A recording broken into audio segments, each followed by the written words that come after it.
urcăm într-o croazieră cu vasul Ionian Seven Islands.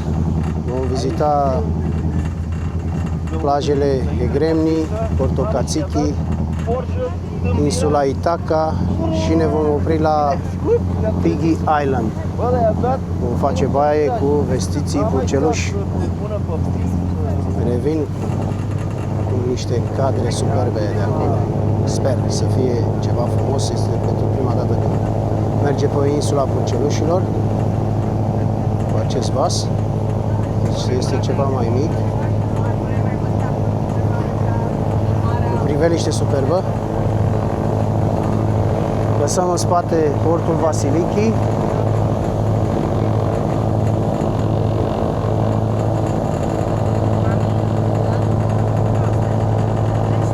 Revierele. Καλημέρα σας και καλώς ήρθατε στο επιβατικό πλοίο Ionian Sun. Αναχωρήσαμε από το μικρό λιμάνι της Βασιλικής.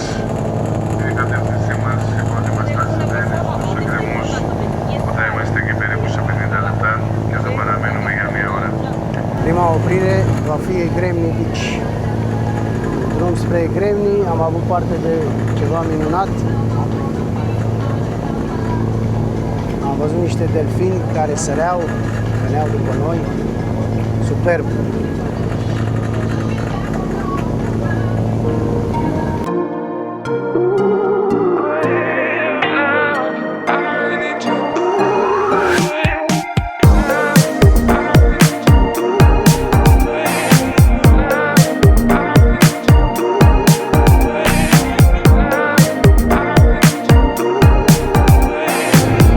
Avem vestitul far din Lefkada.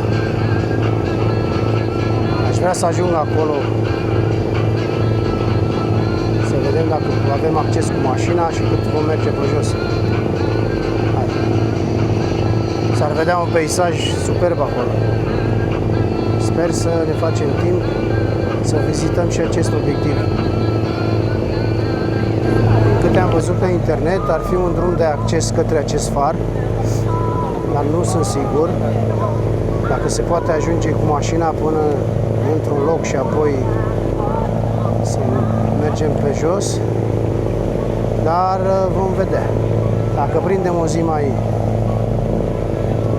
cu nori, posibil să vizităm și acest obiectiv turistic de mare importanță în insula Lefkada.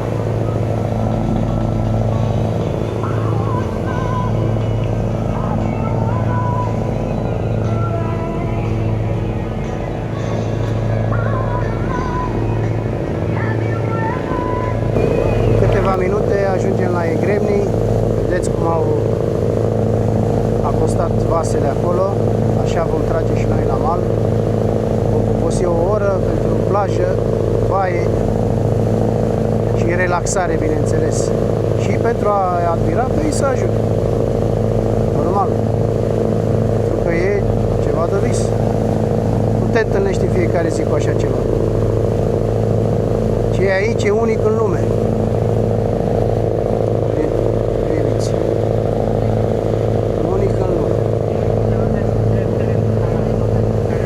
Recomandat cei după vas, în momentul în care vom coborî pe plajă, să stăm cât mai aproape de mare, pentru că de pe acești versanți cad pietre și e cam periculos. Dar stând aproape de mare, suntem feriți de pericole. Acele pietre cad la polele muntelui.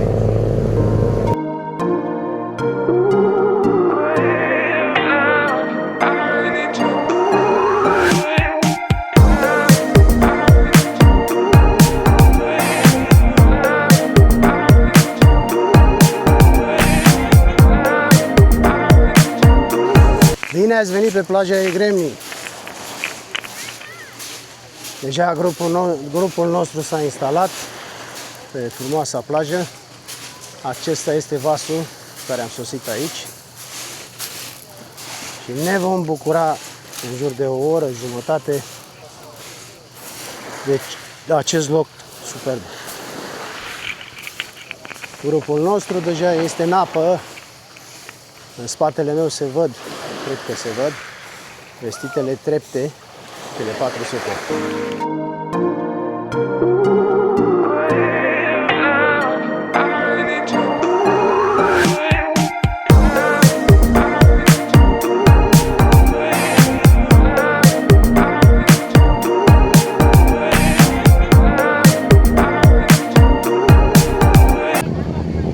Și s-a terminat popasul nostru pe plaja Egremni. Priviți apa, cât de limpede este.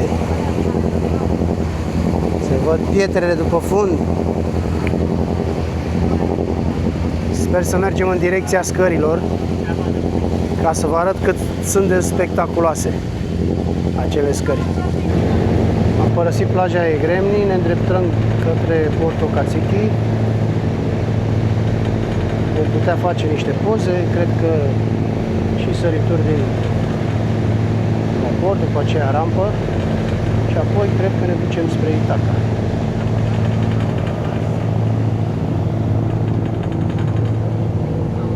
Exact acolo este și Porto Cațichi.